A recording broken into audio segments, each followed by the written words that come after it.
All right, what is going on? So, as you can see, dyed my hair. Well, I bleached it actually. But that's not the point of this video. So, this afternoon I was blessed by having a 40-minute conversation with an old coworker of mine, a good friend of mine, a brother of mine. His name's John Muller. And we basically just chatted about fitness and mental health for a good 40 minutes. And we actually had to do it twice because the first time I forgot to hit record. So he was nice enough to have two 40-minute conversations with me. Both of them went really, really well. Better than I anticipated, actually. And it was a really good conversation. He is a personal trainer, and his Instagram handles are at Triple M Coaching CA and at Muscles and Music, which I'm going to link in the description below. I also wanted to let people know that during this time of social isolation, quarantine, whatever you want to call it, this pandemic of COVID-19, he is offering personal training by donation virtually through his website. His website is triplemcoaching.com, which I'm also going to link in the description below. If you guys want or need, you can go and check that out. He's doing personal training virtually by donation through Zoom calls as well, which is how we film this video. All you have to do is jump on his website, enter in some basic information like what equipment you have readily available, as well as what you've done in the past, what kind of workouts you're wanting to do, and what kind of goals you have. And he'll jump on there by donation and just give you a 30-minute sweat session. So go and check that out. But first, check out this conversation that's about to go down. All right, this time we're recording. All right, there we go. Time we're I should have noticed that in the top corner too.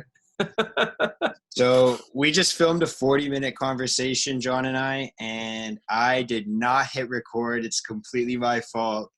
And we had an awesome conversation, but we're going to try and obviously not just redo that entire conversation. We'll have a brand new one now. We'll build off what we chatted about, obviously. Before we jump into this conversation, we should do a little bit of an introduction into who you are. I'm going to throw your Instagrams in the description, obviously. He's at Muscles and Music and at Triple M Coaching CA on Instagram. He's got a personal account and then one that's kind of more devoted to personal training specifically. But John, tell us a little bit about yourself. Sure. Like Mark said, my name's Jonathan Muller. I'm a strength coach and personal trainer, usually out of the North Burnaby area. I've been doing this for about 4 years, and I try to help people just get as strong as they can be and prepare themselves for living their lives. Nice, man. And for yourself, how does like fitness and music kind of tie into your mental health? Which one would you say kind of impacts your mental health the most, actually? Yeah. I would say they both really kind of help in their own ways, right? Like fitness really helps me from obviously more of a physical standpoint. I always feel so accomplished when I finish like just a crazy workout, or even if it's not a crazy workout, if I'm like going for a walk or taking a bike ride, there's something really nice about getting that kind of movement in. I think there's something primal about it, like we're meant to be such mobile creatures, right? I think I read somewhere we're supposed to be like supple leopards. Very sexual in tone, but we're supposed to move. That's kind of like our primary function, aside from creating more of ourselves. From the music standpoint, is definitely more of a spiritual kind of connection for me. It attacks my mental health from, I guess, a creative standpoint, as well as a emotive kind of standpoint. It's with music that I'm able to kind of express the things that I wouldn't usually be able to express with like a 1 rep max. It's a different kind of nuance to it. I don't want to say it's more like intimate, but in many ways it is. So I find they both kind of work hand in hand. Nice, man. And obviously, so you work in a gym right now, and you guys are closed, I'm assuming, because of the social isolation, the quarantine, kind of social quarantine we're doing. Are you still working out every day? Yeah. So the gym I'm working at right now, it's Dynasty Burnaby. They've been doing this really amazing thing to help their members stay fit, in which they've actually rented out pretty much every single piece of equipment they have for free for their members to Wow. use. Yeah, it's incredible. It's kind of a universal standpoint with most of the CrossFit gyms and boxes around the world. They've let their members borrow the equipment. We're running Zoom classes online every day to help them utilize that equipment and to keep them connected so they don't feel alone during this time. So I myself have a barbell, obviously a ton of plates, You're nailing it, and man. I've been plugging away. Yeah, exactly. So Nice. I'm good. Have the qualities of your workout changed at all? um, yes and no. Definitely, I find I really pull off of that community aspect with my training sessions. Even at our old workplace too, I always found I worked out better when I had one of you guys around. I don't want to say I'm dragging my feet in my garage right now, but it's a more gentle workout. It's more of me just going through the movements and making sure I don't get rusty. So are you using like lighter weight or you have like less intensity? Um, a bit of both. Less intensity. I don't do I was doing CrossFit for a bit of time before all this happened, so I'm not doing as much of the cross training style stuff right now. So I'm using a little bit lighter weight. I'm working on my technique for snatches, cleans, stuff like that, doing accessory work. So are you still coaching people? You're still coaching classes and people online then? Yeah. I decided to start up a 2 time a week Instagram live uh, class. So I offer that for free right now. There are Tuesdays and Thursdays at 10 a.m. if anyone wants to join in. That's just my way of giving back. I actually just to finish the prep work to offer personal training online as well, virtual training. And this I kind of wanted to do um, from the bottom of my heart. So right now, what I'm doing is I'm offering 30-minute Zoom sessions by donation. Wow, that's sick. Yeah. So you're still So pretty like busy even though we're isolated. I try to be. I try to be. That's like you know me, man. Like I can work hard. So when I think the first 2 days of isolation when I didn't really have anything, I was already slowly kind of like I was doing things I wouldn't usually do. I was like cleaning the crumbs off of like the small surface of the desk, things like that, right? How are you going to spend the rest of your day? Because we just spent 40 minutes talking and then I didn't record it. This is going to be probably another 40 minutes now. So I'm eating up a good Yeah. hour and a half of your time. What are you going to Hey, spend the rest of the day doing? this is good, man. Like usually, to be honest, it's usually my nap time right about now. So I'm glad that I'm not taking a nap for once. I'm doing something really fun and productive. So thanks for that. When I'm done this, we do have a Zoom session happening later tonight. I'm not teaching that, but I definitely always try to pop my head in. So I'll be in for that. We got a client tonight, and I'm like really into coffee, right? Like I post about it all the time on my on my accounts. I'm gonna try out that. Have you seen this Dalgona coffee um, thing that's been popping around the internet? No, I haven't. It's I think it started in like South Korea. It's basically a whipped coffee. So like you like take a hand mixer and you mix together an instant coffee with like a little bit of milk and hot water. It looks like a butter beer, to Hmm. be honest. It doesn't look good to me at all, but I mean, I mean, when you got this much time, like why not, right? Let's try it out. Let's do it for the gram. Yeah, exactly. I like that. I like that. So before I recorded all this, we had a really good chat about, how fitness has impacted your mental health, how music's impacted your mental health. But how has this social isolation impacted your mental health? You were at home with your family. Luckily, I'm assuming with me, like just like me, I'm with my family as well. But how has this whole like social isolation impacted your mental health? It's actually a really interesting dynamic because in our previous recording, I think we talked a bit about how I previously I wasn't very confident being by myself. Hmm. So I was having a lot of like anxiety or really dark thoughts being alone. I was very depressed to be alone by myself.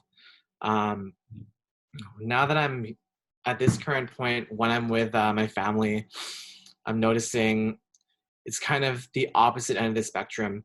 Because usually how my days work are, I usually work from 6 a.m. till 10 a.m. Then I'll have a split. So I'll have a break until 3 or 4. Then I'll work from 4 until 8 or 9. So I'm basically by myself for most of the day. So I almost feel like I've gotten so used to that it's kind of affecting uh, the way I integrate with people like for a whole day, if that makes sense. It's it's an interesting pattern that I noticed about myself is um, I'm almost like craving that, even though like we're isolated, I'm craving that like soul isolation, which Yeah. is not like it doesn't sound good at all, but that's kind of like the creature that I developed myself into for the past 3 4 months. So I recognize that it's just habitual. It's just like part of my routine. So I try and catch myself when I do get a bit more irritable from being around other people, and I just take a moment to just be thankful that I get to spend this time with my parents and my girlfriend, time that I probably wouldn't usually have to spend with them. Nice, man. So, yeah, I definitely feel you on that one. I'm someone who needs to kind of be by myself for a little bit just to recharge. But like we kind of talked about in the past, or I guess the past recording that didn't actually record, Yeah.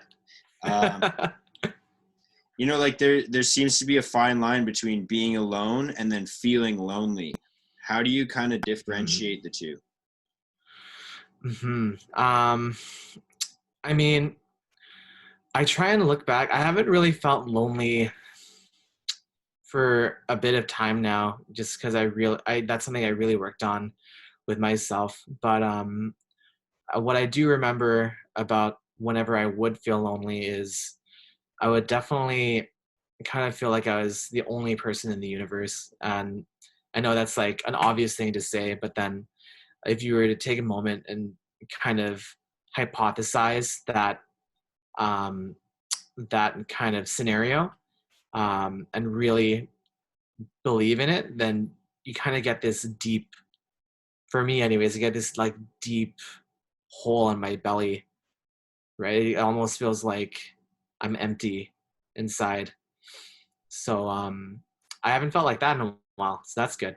Good. When I'm by myself these days, it's usually very peaceful, is what I find. It's very enlightening because I look at it as when I'm by myself, it gives me a moment to kind of check in with myself as opposed to being by myself because I have to be by myself. So I've really learned to relish that and be more in tune with my emotions and my thoughts, and yeah, just develop myself that way. Nice, man. And so even with the social isolation, you've been working out, is it every day? Like, are you working out every single day? I try not to. It's really easy to. I find for me, like there's always something that I want to work on. Especially, I just took up Olympic weightlifting, so there's always something to work on when you're doing that. I try to limit it. Um, heavy training at least 4 days a week minimum. 4 days a week? Maximum, sorry. 4 4 days a days a week week maximum. Yeah. And then I'll try to have one full rest day. So that's like a non-activity day aside from maybe like a walk. And then I'll have one auxiliary day. So maybe I'll like do yoga, or like I'll do something with the family, go out for a walk with the family. Nice. And we talked about it a little bit before. I'm going to ask you to dive into it a little bit. Like, how did your fitness journey start off? Yeah. So I I went to university, um, not for any kind of kin degree. I was in university for music education, so definitely nothing anywhere close to the field of fitness. But I also used to be 100 pounds heavier than I am today. I was about 290, 300 pounds. And I didn't mention this earlier, but my blood pressure was extremely high. It was, I think it was around the 180s, 180, 190 over 85, over 85. Yeah, I don't that's what even it know what was. that And it means. was like, it means that like I basically had like the worst blood pressure you could think of for a 21-year-old.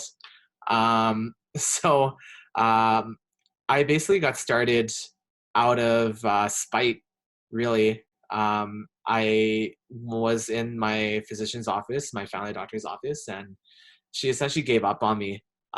She looked at my records and my blood tests, and she was like, "You know what? You're done. You lose. Take these pills. This is your plus one here." So she prescribed me blood pressure pills, and I was like, not about that. They were the same pills my dad was taking. So I was like, there's no way I'm taking pills someone twice my age is taking right now. So I decided to start looking at things from a natural perspective, which is obviously losing weight. So I started utilizing my membership at Steve Nash. I started with their group fitness classes there. The person that was teaching the group fitness classes I went to the most actually ended up being my trainer. And from that, I basically just shed off the pounds. It was an extremely fast process. I did like 100 pounds in 10 months, which starts a whole other talk about how, now looking back at it, I almost feel like I lost it too fast. There were a lot of issues that came in with that thereafter. A lot of things I did that I recognize now as a health professional I should not have done. But I'm thankful to have gone through the process anyways, because it basically led me to where I am now. Nice, man. And for people that are out there and maybe they want to like lose some weight or gain some muscle, when you first started off, what was the biggest, I guess for yourself personally, what was the biggest obstacle to overcome? Was it more nutrition? Was it being in the gym with your workouts? Like, what was harder for you? It's a little bit of both those things. Obviously, the world of nutrition is so saturated. Like everybody has their like magic rule for losing weight. Honestly, like it's like there's no magic trick to it. It's a matter of what works best for your body, as well as just being in a bit of a deficit is what I've come to find. Like it doesn't matter if it's keto, it doesn't matter if it's, is Atkins still a thing? It doesn't matter if it's Atkins, it doesn't matter if it's Weight Watchers. Although I have opinions on all those things, but as long as it works for you, it fits your lifestyle, and you're in that deficit range, basically meaning you're eating a little bit less than you're burning, then you should see the results coming in. Besides the nutrition, I would say the biggest piece of advice I can give to really get a jump start and stay consistent with your fitness is to have a community or a person that'll keep you accountable. That's why I got my personal trainer. That's why I started doing group fitness classes. Those are both ways to keep yourself accountable with your fitness goals, right? With the fitness classes, like make friends. Like I can't I don't want to say I can't stand it, but then you can't go to a fitness class 3 times a week and not make a single friend. If you're just, it's impossible. Like you're all like kind of relishing in your discomfort. Like there's no way you're gonna get up and just kind of put on your jacket and walk out. Like just like high five someone, right? Like be like, say thank you for experiencing this with me. And then once you build that connection, then believe me, like the next time you don't show up, you're gonna get 3 or 4 people. They're gonna like call you out, not call you out, but they'll just be like, "Where were you? Right? Where were you? Why didn't you come in?" And that's a great kind of support to have, is people who keep you accountable for what you said you're gonna do. So that would be my big tip, is having an accountability person or community. Nice, man. And then obviously through losing the 100 pounds in 10 months, how did that impact your mental health? Yeah, like I guess a better before I question. lost, yeah, Sorry, I'm going to cut you off. I'm going to that's start okay. off with a better question. What kind of Yeah, things were you dealing with your mental health before you lost the weight? yeah. So before I lost the weight, um, I felt like, I guess, any other overweight, obese person would feel, which is a lot of self-confidence issues, obviously a lot of body image issues, um, anxiety, social anxiety specifically. Like I didn't want to go anywhere. I didn't want people to see me, right? When I lost that weight, I felt great actually. Like I had the body that I thought I always wanted. I was going through a bulk phase too, so I was looking like super cut. I had abs for the first time in my life, and that was like incredible too. But what I noticed is after 3, 4 months, those same feelings started to come back, right? Like I actually specifically remember the day where I caught myself questioning my physique. It just kind of became like, it was just never enough, you know? Um, Not to tie into those like super cliche bodybuilding jokes, right? But it never felt, I needed more. Like it didn't feel good enough, right? And that's when I kind of realized that until I sorted out those feelings for myself, until I basically learned how to love who I was and love me for me at that point in time, like no amount of muscle I would gain would ever really be enough. No amount of weight I would lift would ever really be enough, because I didn't think I was enough, you know? Yep. Yeah, 100%. And one thing that I just kind of thought of was, when we worked in the gym, we always talked about the 5 pillars of fitness. And Yeah. so you could never have a complete fitness regimen without each of these 5 pillars. They were the most important Hmm. parts. And they broke Hmm. down to different things like nutrition or stretching or weightlifting, cardio, and then obviously personal trainer, like having some sort of assistance there. I Yeah. think I think with mental health, like fitness is a way that you and I have used to kind of make ourselves feel better. But I think fitness is one of like the pillars for mental health. I think there's other pillars in there that could be more important or just as important. I guess my question for you is like, what are the other pillars that improve your mental health other than fitness?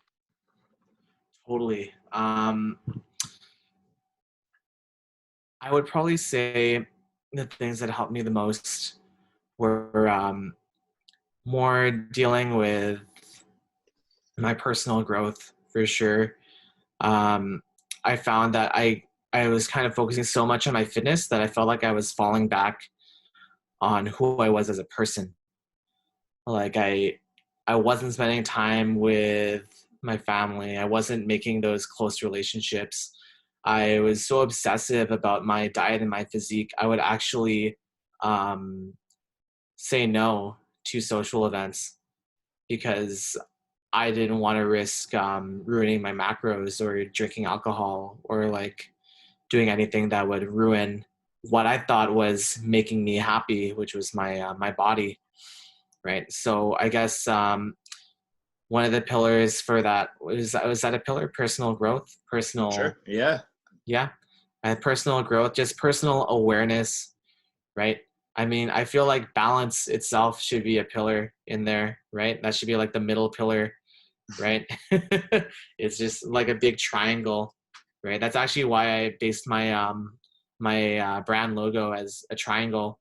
Is like you kind of need to because the triangle is the strongest geometric shape, right? Right. Without one of those 3 points, like the whole thing falls apart. But the basic concept behind that is just making sure that you're balanced in everything you do. So for my personal, I guess, pillars, I describe them as 3 M's. So there's mindset. So making sure that you're right mentally, make sure you're sorting through those feelings that I talked about prior. Movement is huge. Just making sure you're getting a good sweat in, making sure that you're doing the things that you're primarily built to do. And the last M is more for me. It's music, personally. But then it's really whatever makes you the most passionate. It's so important, I think, for me to have something that wakes you up in the morning, something that makes you like lights a fire under your ass, you know? I just feel like if you don't have all three of those things, then something's going to give, something's going to break. So kind of like your mindset, movement, and then some sort of a passion. For you, it's music. That's Yeah. like your outside passion. For me, I like making YouTube videos and recording myself talk on my phone, but To each their own, right? yeah, 100%. I think that's good. And then balance is key, obviously. You can't just have one of them take over your whole life. Otherwise, you're just obsessive over that, right? Exactly. So Exactly. how do you keep track of yourself when you lose balance?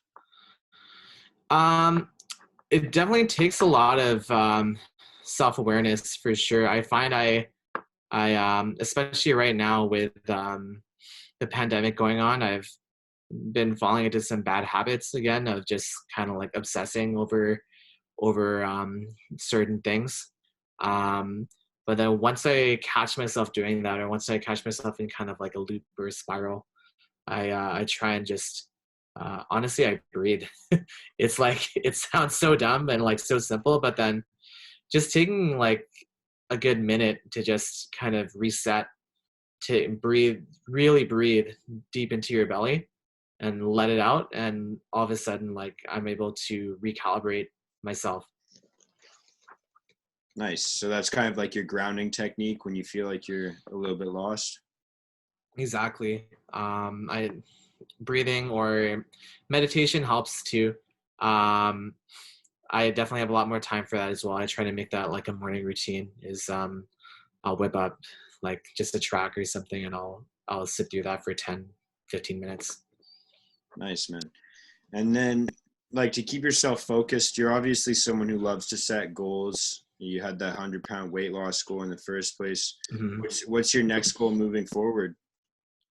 Yeah. So I don't know if I said this in this video or the last video, but I just took up Olympic weightlifting.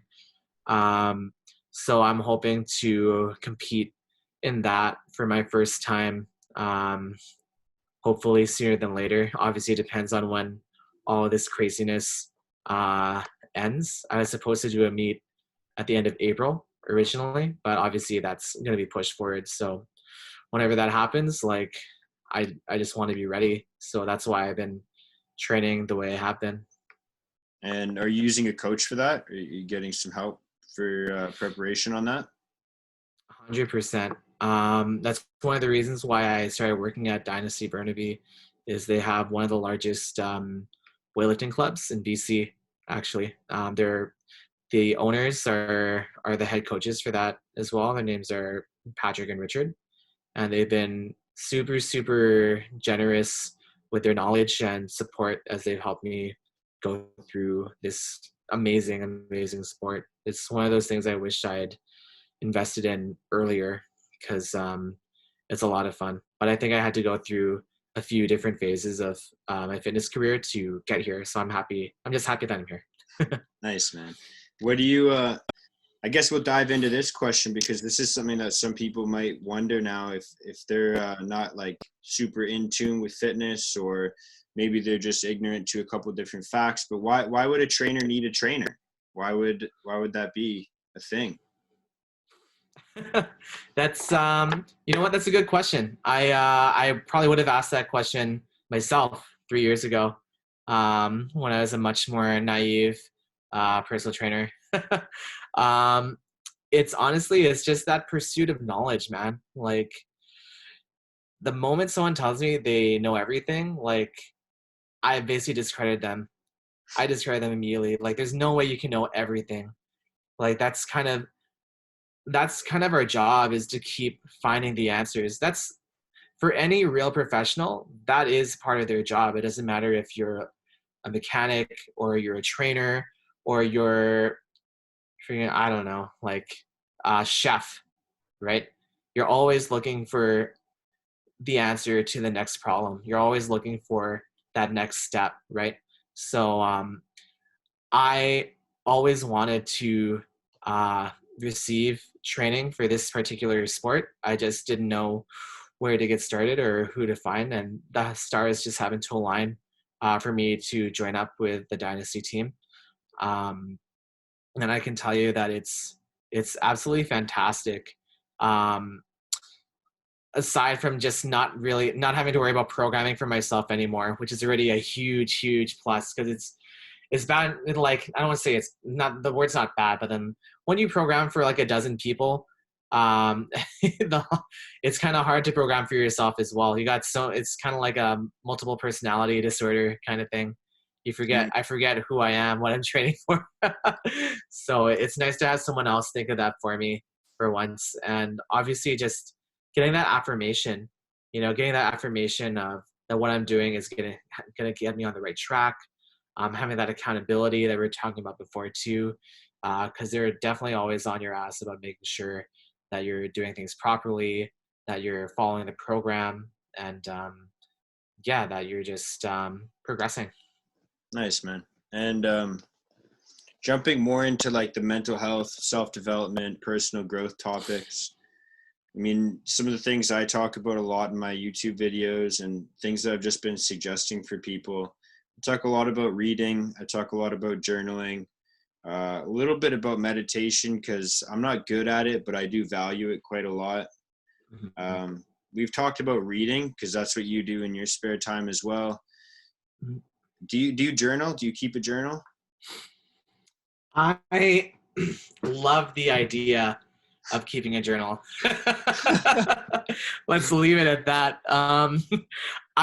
You know what? It's funny because I love to write, actually. I'm trying to write more right now for my website. Um, but for some reason, specifically, I leave time for the meditation. I leave time for the morning rituals. Definitely leave time for the morning coffee, but I can't leave time to journal for whatever reason that may be. But I do recognize how invaluable that can be for someone, just to be able to get your thoughts down on paper, even if it doesn't necessarily make sense. Like I know when I was journaling, it would start off with me writing about my feelings, and then somewhere along the line it ends up being this like Game of Thrones fan fiction. Is weird. Like that's the way my mind works sometimes. Hey, we like dragons and wolves, man. That's cool. Exactly. That's cool. We talked about this book before I recorded it, before in the conversation. Yeah. What was the book that you kind of had change your ideas or your perspective on life? Yes. So the book's by Alan Watts. I know that you're a big fan of his. I'm a big fan of his too. Like I listen to all of his stuff, not his stuff, but I guess all of the YouTube videos that have his recordings on them. This book specifically is called The Wisdom of Insecurity. And it really helped me get through a lot of anxiety that I was feeling, specifically when I was just out of university. There were a lot of compounding factors there, me dealing with, again, those body image issues that I talked about post-cut, me dealing with not necessarily knowing what I wanted to do with my life, me feeling just that me feeling basically that I didn't have my shit together, right? Like I was 24, 23, 24 at that time. And for some reason, I thought that's the time you have your shit together. Now I obviously know that that's definitely not the case. Good. But then I just, the book really helped me put things into perspective with that, along with some friends that helped me along the way too. Like I said in the prior video, I went down to Portland, to the Oregon coast, and I took 4 or 5 days alone in my car, and I just sorted through my own feelings myself, and that's what led me to my big revelation that I wanted to get into fitness. Yeah, and then that's when you became a personal trainer and obviously started helping other people get onto a journey like you had. Was Mhm. it tough to motivate people to get onto a fitness journey as well? Yes and no. Yes and no. I find now that I'm outside of, now that I'm at a smaller boutique gym, it's almost easier to find people who are more compliant with the programming. And I was trying to think about why that is, without getting too much into this big debate of like, oh, big box, small box, this and that. I don't think that's really the point of it. Because I did have amazing clients when I was working at Steve Nash as well. I think it just comes down to more of the influx of clientele, if that makes sense. You have so many people that are coming at you for these assessments and for these goal, what do we call it? Goal assessments and goal and fitness assessments, essentially. Um, but then just the commitment level was never always the same, right? But then because it was part of their membership, they just kind of went through it anyways, if that makes sense. Yep. Whereas now that I'm at this small box, usually the people that reach out to me, they're not necessarily put in my lap. They've actually put in the work to find a trainer. They know specifically what kind of trainer they want, so that by the time they make it to me, it's all pretty much crystal clear what they want to do, what they have to do, and they're pretty committed to it. So that's kind of the difference I found between then and now. But I wouldn't trade the experience of me working there at all. It taught me a lot about what I wanted to do, who I wanted to be in my own training practice. Nice. And then since you've gone through this huge fitness journey, you talked about, having some anxieties, things like that surrounding body image and social anxiety. Now that you've gone through your fitness journey and now that you're a trainer, do you still deal with any anxieties or any issues with mental health? Um, Not particularly. I find I'm pretty I'm pretty accepting of where I am and how I am at this moment in my life. Are there goals that I want to strive for and push for? For sure, without a doubt. But I'm not admonishing myself and my current state in lieu of those goals. I've noticed more so my anxiety has come back in regards to the current situation that we're in, which I'm sure it's like revealed itself for many people, especially people who've maybe never felt that before. And it can be pretty scary that first time. So me trying to deal with that, it's a little bit different, just because I haven't quite cracked the code on how to deal with anxiety on a global level. If someone else has, please let me know. But I'm just taking it day by day, man. Like Those World I War II just, vets. yeah. Let me call up Grandpa real quick, and we'll see what he says. Need a Ouija board. Yeah, no kidding, man. You and me both. How are you getting through it though? How are you planning on getting through this? Because I guess you got 2 minutes left on the second recording now.